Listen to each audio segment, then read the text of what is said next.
So I returned and considered all the oppressions that are done under the sun. And behold, the tears of such as were oppressed, and they had no comforter. And on the side of their oppressors there was power, but they had no comforter. Wherefore I praise the dead which are already dead more than the living which are yet alive. Yea, better is he than both they, which hath not yet been, who hath not seen the evil work that is done under the sun. Again, I considered all travail, and every right work, that for this a man is envied of his neighbor. This is also vanity and vexation of spirit. The fool foldeth his hands together, and eateth his own flesh. Better is an handful with quietness, than both hands full with travail and vexation of spirit. Then I returned, and I saw vanity under the sun. There is one alone, and there is not a second. Yea, he hath neither child nor brother, yet is there no end of all his labor. Neither is his eye satisfied with riches, neither saith he, For whom do I labor, and bereave my soul of good? This is also vanity, yea, it is a sore travail. Two are better than one, because they have a good reward for their labor. For if they fall, the one will lift up his fellow. But woe to him that is alone when he falleth, for he hath not another to help him up. Again, if two lie together, then they have heat. But how can one be warm alone? And if one prevail against him, two shall withstand him, and threefold cord is not quickly broken. Better is a poor and a wise child than an old and foolish king, who will no more be admonished. For out of prison he cometh to reign, whereas also he that is born in his kingdom becometh poor.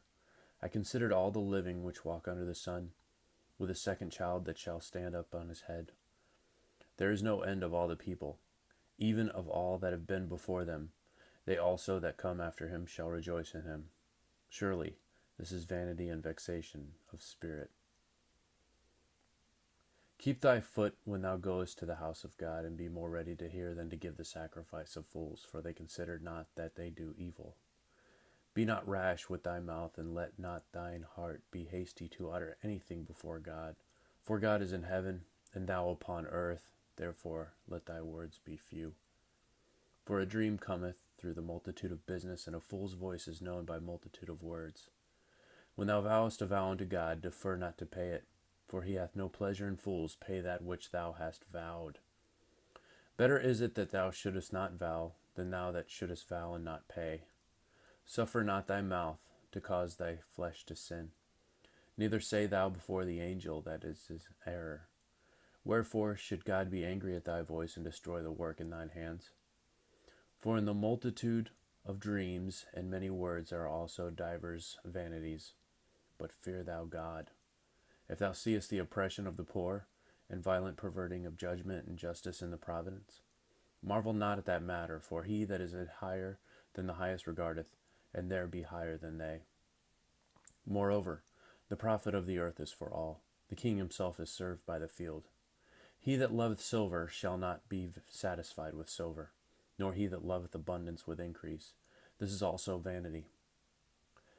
When goods increase, they are increased that eat them. And what good is there to the owners thereof, saving the beholding of them with their eyes? The sleep of a laboring man is sweet, whether he eat little or much, but the abundance of the rich will not suffer him to sleep.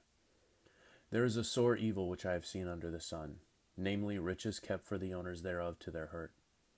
But those riches perish by evil travail, and he begetteth a son, and there is nothing in his hand. As he came forth of his mother's womb, naked shall he return to go as he came, and shall take nothing of his labor, which he may carry away in his hand. And this is also a sore evil, that in all points as he came, so shall he go. And what profit hath he that hath labored for the wind? All his days also he eateth in darkness, and he hath much sorrow and wrath with his sickness. Behold that which I have seen. It is good and comely for one to eat and to drink, and to enjoy the good of his labors that he taketh under the sun all the days of his life, which God giveth him, for it is his portion. Every man also to whom God hath given riches and wealth, and hath given him power to eat thereof, and to take his portion and to rejoice in his labor, this is the gift of God.